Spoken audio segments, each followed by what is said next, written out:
Turning Point USA commit fraud. This schedule shows you where Turning Point is sending its money.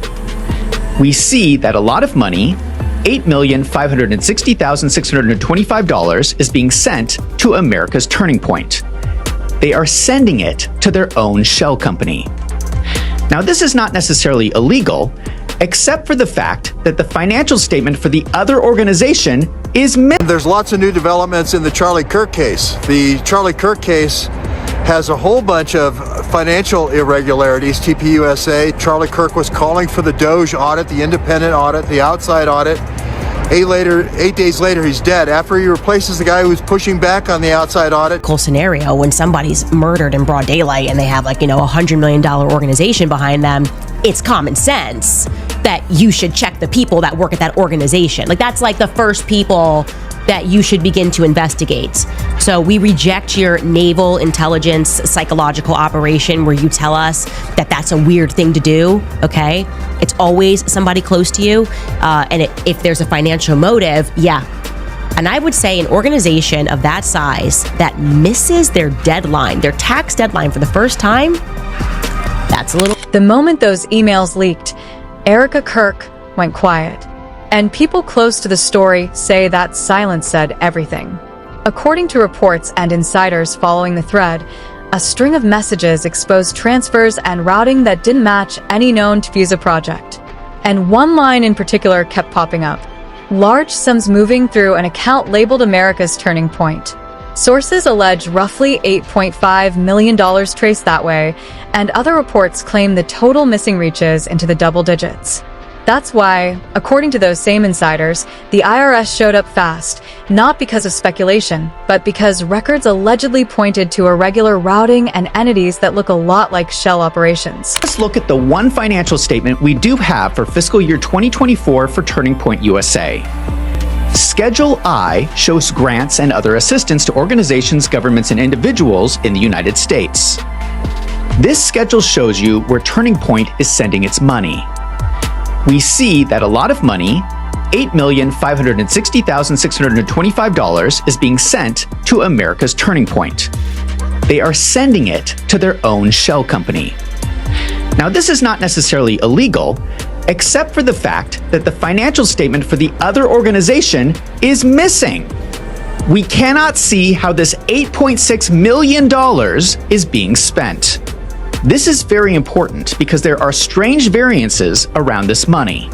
I have pulled the last 5 years of 990 forms for Turning Point USA. Here is a table with contributions compared with the largest expense, which are the grants from Schedule I. You can immediately see a strange dip between 2022 and 2023. This dip happens because in prior years, they were sending money to Turning Point Endowment. They were transferring millions of dollars. This stopped in 2021, and they started ramping up sending money to America's Turning Point. Let's break this down. First of all, I find it really unethical that they were sending millions of dollars to their own endowment. I know that a lot of nonprofits do this, but I think it is unethical. Do the donors know this is how Turning Point is spending their money? Turning Point USA is taking in donations and then sending the money to their endowment to invest in the stock market. In my opinion, they should be spending donations on operating their nonprofit, not on buying investments. As of fiscal year 2023, they had $61 million of assets in the endowment, which was generating $1.9 million a year of investment income.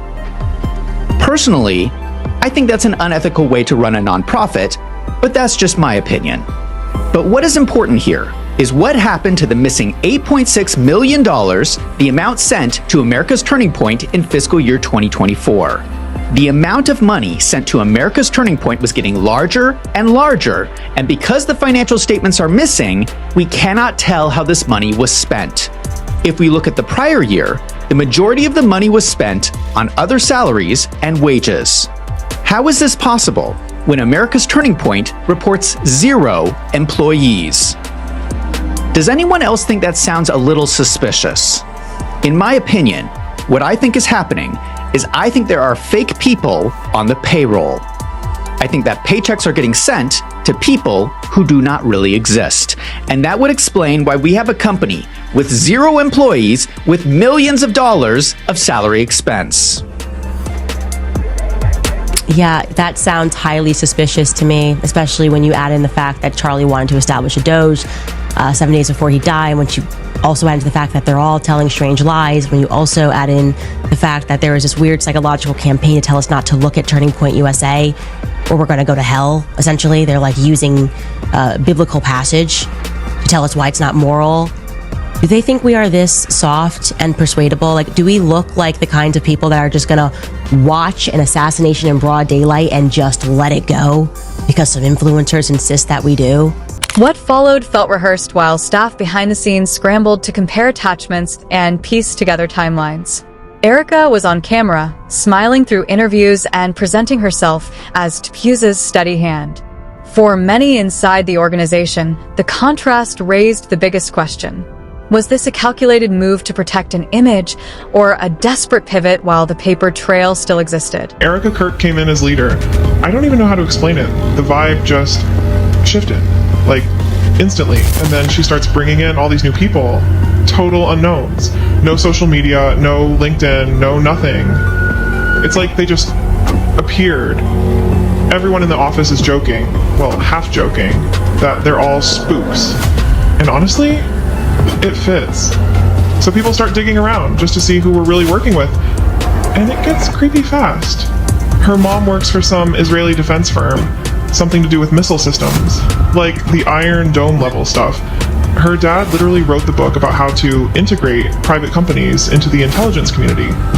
And Erika, she loves to brag about her connections. She'll say stuff in meetings like, if I want to know something about someone, I can have it by morning. Mossad doesn't sleep. Then she'll flash that megawatt smile like she's joking, but she's not. Everyone knows she's not. Does she actually work for them? I mean, yeah, everyone thinks so. She's hinted at it herself.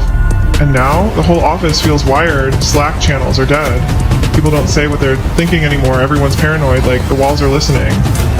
Whispers spread that the emails didn't read like sloppy bookkeeping. They read like a plan, with names and recurring transactions that suggested more than one person knew where the money was going. Add in accounts of donors pulling back and longtime defenders going quiet. And the picture people online started drawing was dark and sprawling. Accusations of dummy nonprofits, redirected donations, and coordinated concealment. None of this has been proven in court. It's the claims circulating in private chats, leaked threads, and anonymous tips. Sorry, it's not 1963. You're not going to get away with it this time. Anyways, he then goes on to describe how they conducted their own audit using a firm called Baker Tilly. I'll let him take it away. What about Tyler Boyer's argument that they have an annual financial audit every year? If what I am saying is true, why wouldn't their annual audit catch these issues? The annual financial audit for Turning Point USA, Inc. and its affiliates was performed by an accounting firm called Baker Tilly. In the notes, they explain that they audited Turning Point USA, Turning Point Action, Turning Point Endowment, America's Turning Point, and TPUSA Merch. That usually means they audited all the shell companies when they provided their opinion that the statements present fairly in all material respects. That means it is a clean audit with no problems. I wonder if Baker Tilly will provide an explanation why they can issue a flawless audit report when 3 990 forms were never filed with the IRS. And just to clarify, Baker Tilly's audit opinion letter is signed after Turning Point missed the filing date with the IRS. So there is no excuse for Baker Tilly not to mention this in their audit opinion. Erika Kirk assumed the role of CEO of Turning Point USA on September 18, 2025, 8 days after Charlie Kirk was murdered. She has been the CEO for almost 2 months. She needs to answer these questions. If someone has lied on the 990 form, people go to jail for that. I want some explanation of why Turning Point USA sent $8.6 million to their shell company and then did not file financial statements. And Erika, I don't know who does the accounting at Turning Point, but if they have not been telling you about any of this, you need to fire your accountants immediately. think all valid points. And again, just to modify, it is possible that when they used that outside auditor, that they showed them all of the documentation and then they gave them a clean bill of health. And then for whatever reason, Turning Point decided not to file. It's possible. Okay. Like I said, probably low probability, but it is plausible that they did that. But it is just a fact that they missed the filing extension deadline. So what's going on here? Where did the 8.5 million go? And what's also compelling about this video, which we didn't show, is that he clarifies that Turning Point USA actually decreased their staff, the 501c3 arm, 33%, by 33%. So there was a 33% staff reduction, and yet the cost of salaries somehow went up. And to him, that looks suspicious. And I agree, that looks suspicious, right? And this, of course, is the kind of pressure that needs to be put on them. Yes, I said it was a very bad idea right off the bat for Erika, who's grieving her husband, to then instantly become a chairman and the CEO, because these are valid questions now that people are asking. And a chairman and a CEO is going to have to respond to those questions. You have to answer these questions when people are asking about money, especially given the fact that so many people, I mean, they cleared over $70 million in the first couple of weeks after Charlie was assassinated. Okay, that's a lot of well-meaning people that are giving money to this organization who are now learning how this organization functions by routing the bulk of their money, or to a lot of their money rather, not the bulk of it, into their endowment fund, right? That is not okay. We deserve answers to the questions that we are asking. Still, when the IRS and federal agents begin asking questions, rumors stop being private and turn into the kind of trouble that can undo powerful networks long before anyone outside TPUSA heard a whisper about missing money. People inside say Charlie Kirk already felt something was off. According to staff who were around him in those final weeks, Charlie had started questioning numbers that didn't add up, growth that didn't match reports, and expenses nobody could fully explain. Charlie Kirk case has a whole bunch of financial irregularities. TPUSA, Charlie Kirk was calling for the Doge audit, the independent audit, the outside audit. 8 days later, he's dead. After he replaces the guy who's pushing back on the outside audit, Tyler Boyer, he's pushing back. He finally gets tired of it. He's talking about it all summer long, Charlie Kirk. And finally, he gets fed up with Tyler Boyer. 8 days before his murder, Tyler Boyer goes off and does other things inside of. He wasn't sounding alarms publicly. That wasn't his style. But insiders claim he was pushing to build a small oversight team, a mini audit squad, just to see what was happening behind the curtain. And here's the part that hits different now. Charlie supposedly never mentioned Erika in these concerns, not once. His focus was the system, the machinery around him, like he sensed someone was doing more than collecting donations and filing receipts. People close to him say he was uneasy without knowing exactly why. Then, almost overnight, everything changed. Charlie was gone. The organization was thrown into chaos. And the quiet questions he'd been raising suddenly didn't have a voice anymore. The same people he trusted to run the numbers were now the ones acting strange, shutting down conversations, avoiding eye contact, tightening access to documents Charlie used to review freely. So when those leaked emails dropped months later, staff didn't see a coincidence. They saw a continuation of the same thing Charlie had started poking at. And they started asking the question nobody wanted to say out loud. Was Charlie trying to uncover something before it uncovered him? Because if the whispers are true, the concerns he had weren't just tiny cracks in the system. They were the first signs of a fault line big enough to split the entire organization in half. According to online allegations and insider chatter, the moment those leaked emails started bouncing around TPUSA's internal channels, something shifted in the air. Staff members claim Erika Kirk suddenly went quiet. Not defensive, not outraged, just silent. The kind of silence people took as someone realizing the story had slipped out of her hands. Because if the rumors are true, those emails didn't just raise questions. They pointed straight at transactions nobody could explain. And that's when, according to speculation spreading on social media, the IRS supposedly began circling TPUSA like they already had a reason to step in. People behind the scenes claim federal agents weren't reacting to rumors. They were reacting to patterns. Patterns that some insiders now say had been building long before anyone outside the organization noticed. But here's where online investigators say things took a weird turn. While staff inside TPUSA were reportedly panicking, Erika was everywhere. Cameras, interviews, stages, smiling like nothing was falling apart behind her. That contrast set off even more speculation. People started asking why she seemed prepared, almost polished, while everyone else looked blindsided. Insiders claimed the tension inside the building got worse by the hour. Managers supposedly started locking down conversations, limiting access to financial files, and warning staff to stay out of it. And the more the whispers spread, the more it started feeling like this wasn't some random financial hiccup. According to the people who were there, it felt targeted, like someone had pushed those emails into the light on purpose. And the question that kept echoing across private chats was simple. If this really was a leak, who wanted the truth out, and why now? What happened next, according to insiders and the allegations floating around, was the moment TPUSA realized this wasn't just an internal mess. This was federal heat. People close to the organization said the IRS didn't drop by or send a friendly letter. They supposedly showed up with questions, files, and a list of transactions they reportedly wanted explained right away. And that's when the whispers turned into full-blown panic. According to speculation spreading online, agents weren't just looking at the recent leaks, they already had months of flagged activity. Staffers allegedly overheard conversations about years of mismatched numbers, unusual transfers, expenses that didn't match events, and accounts that seemed to shift just a little too often. The kind of red flags that, according to financial experts commenting online, don't normally show up unless someone inside points them out. And here's the part insiders say rattled everyone the most. The investigation didn't feel random. It felt triggered. According to claims from people familiar with the situation, somebody close to Erika may have pushed this into motion, either intentionally or accidentally. And if those allegations are true, it means the IRS didn't stumble onto a problem. They were handed one. Suddenly, staff who once bragged about TPUSA's unstoppable rise were avoiding eye contact.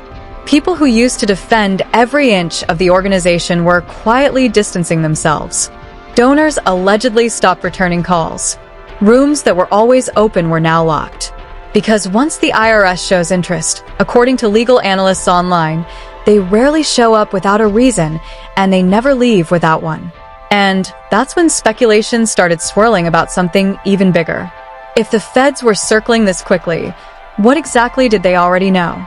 The real shock didn't come from the leaked emails, or even the IRS allegedly showing up. It came from the conversations happening behind closed doors. Staff inside TPUSA reportedly started whispering that whoever tipped off the feds wasn't some distant outsider. According to allegations circulating online, the source might be someone standing very close to Erika. Insiders claim once the leak started spreading, more emails, ones even deeper in the chain, began surfacing in private group chats. These messages allegedly detailed transfers, approvals, and sign-offs that didn't just involve one person. According to the chatter, multiple names appeared. Names people never expected to see connected to anything messy. Names that were supposedly loyal to Charlie. And that's when the tone inside TPUSA shifted from confusion to fear. Online speculation says staff began questioning whether Erika knew any of this was coming, because while the rest of the organization scrambled, she was reportedly calm, composed, and almost too collected. Some insiders even suggested she was preparing for something, as if she expected a storm to hit but believed she'd be able to stand above the damage. Meanwhile, according to these circulating claims, the whispers kept spreading. If the emails were real, and if the numbers were accurate, then who else was involved? People began digging into old conversations, old budgets, old transfers, and with every new accidental discovery, the same uncomfortable pattern allegedly repeated. Transactions routed in unusual ways. Approvals that didn't match the official chain of command, and financial activity that insiders say Charlie himself probably never saw. The worst part, the IRS allegedly isn't just looking at Erika, they're looking at the entire circle around her. Because if even one of these allegations turns out to be true, this isn't a one-person issue. It's a network. And according to insiders, That possibility has everyone inside TPUSA more nervous than they've ever been. According to analysts who began reviewing every public clip after the leaks, one detail immediately stood out: the timing of Erika's account of how she learned about Charlie's death. She has said she heard the news from his chief of staff, Mikey McCoy. But people studying the available footage claim Mikey did not appear to have definitive information at the moment he made that call. That discrepancy pushed researchers to examine the rest of the timeline more closely. From there, insiders allege other parts of the sequence began to look unusual. Certain people were reportedly aware of developments earlier than expected. Others seemed to react with information they shouldn't have had yet. According to speculation circulating in private chats, the flow of updates moved in a pattern that didn't match the official story. The concern, insiders say, isn't about one phone call. It's about what that mismatch suggests. That key details surrounding Charlie's final hours may not have unfolded in the order the public was told. And since Charlie had reportedly been raising quiet concerns about TPUSA's finances before his death, the possibility of an inaccurate timeline has unsettled many inside the organization. In other words, the issue wasn't a single contradiction. It was what that contradiction implied, that someone may have known more sooner than they ever admitted. What shook people the most wasn't the leaked emails or even the dollar amounts attached to them. It was how fast the balance of power shifted the moment Charlie was gone. One day, TPUSA was running on his voice, his decisions, his instincts. The next day, Erika was suddenly everywhere, stepping into roles Charlie had never publicly handed over. And the speed of that transition raised eyebrows long before any financial questions surfaced. Staff inside the building watched the switch happen in real time. Meetings that normally required Charlie's final word were suddenly coming from Erika's desk. Projects he hadn't approved were greenlit. People who used to wait weeks for direction were being told almost instantly. Erika already handled it. None of this proved anything, but the timing felt too sharp, too rehearsed, too prepared for a woman supposedly blindsided by tragedy. Then came the part people still whisper about. Erika allegedly tightened control within days. Access changed. Messaging shifted. Entire departments were told to reroute information through her office. She wasn't easing into leadership. She moved like someone who had already mapped out exactly what she wanted to take over. Even donors noticed. Some began pulling back, not because of grief, but because the organization no longer moved like the one they'd funded under Charlie. The tone changed, the branding shifted, and the energy around Erika felt less like stepping up for stability and more like taking command before anyone could question it. People who knew both of them say Charlie never operated that way. He built slowly, cautiously, deliberately. Watching Erika slide into control so quickly, almost instantly, left a lot of people wondering if this transition really began after Charlie's death or long before it. And if the financial questions now sitting on the IRS's desk are connected to that power shift, even loosely, then TPUSA's biggest problem might not be the missing money. It might be how fast someone moved to fill the space Charlie left behind. What happened next wasn't driven by leaks, emails, or numbers. It was driven by the reaction. Once the story hit the public eye, everything surrounding TPUSA started shifting in ways nobody could disguise. Commentators were breaking down timelines. Political analysts were dissecting every public statement. And Charlie's supporters were demanding clarity on things they'd never questioned before. The conversation stopped being quiet, private, or controlled. It became national. Suddenly, every appearance Erika made was being watched frame by frame.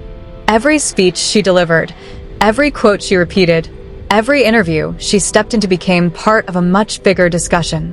Where does TPUSA go from here? People were no longer debating theories. They were debating direction. Charlie's leadership had shaped the organization, and the vacuum he left behind forced everyone to confront a simple truth. TPUSA didn't feel the same. Whether it was fair or not, the public picked up on that shift immediately. Inside the conservative movement, the reaction was even louder.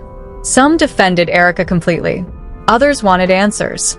And then there were those who weren't choosing sides at all. They just wanted transparency, closure, and a path forward that didn't feel clouded by confusion or tension.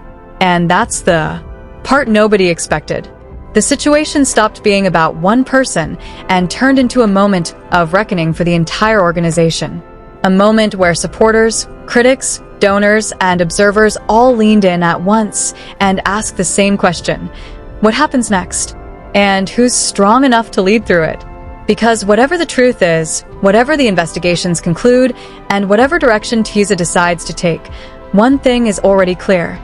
The movement Charlie built is standing at a crossroads, and the whole country is watching to see which way it turns. In the end, this entire storm has become bigger than leaked emails, bigger than internal tension, and bigger than any one person's decisions. What started as quiet questions inside TPUSA has turned into a national conversation about leadership, legacy, and what happens when a movement loses the figure who held everything together. Charlie built TPUSA with a very specific vision, and his absence created a vacuum that no one was fully prepared for. Now, every choice, every public appearance, every shift in tone is being analyzed under a microscope. Erika's leadership is being examined. The organization's culture is being evaluated. And the conservative world is deciding in real time what version of TPUSA they're willing to follow into the future. There are still unanswered questions. There are still emotions running high. And there are still people inside and outside the organization who want clarity before they place their trust in anyone new. But one thing is undeniable. Whatever direction TPUSA takes next will shape its influence for years to come. Because once the dust settles, once the investigations conclude, and once the truth is finally laid out for everyone to see, the story won't just be about what happened behind closed doors. It will be about what happens now. A movement can survive chaos. It can survive loss. The real test is whether it can survive the moment. It has to choose a new identity. And for TPUSA, that moment is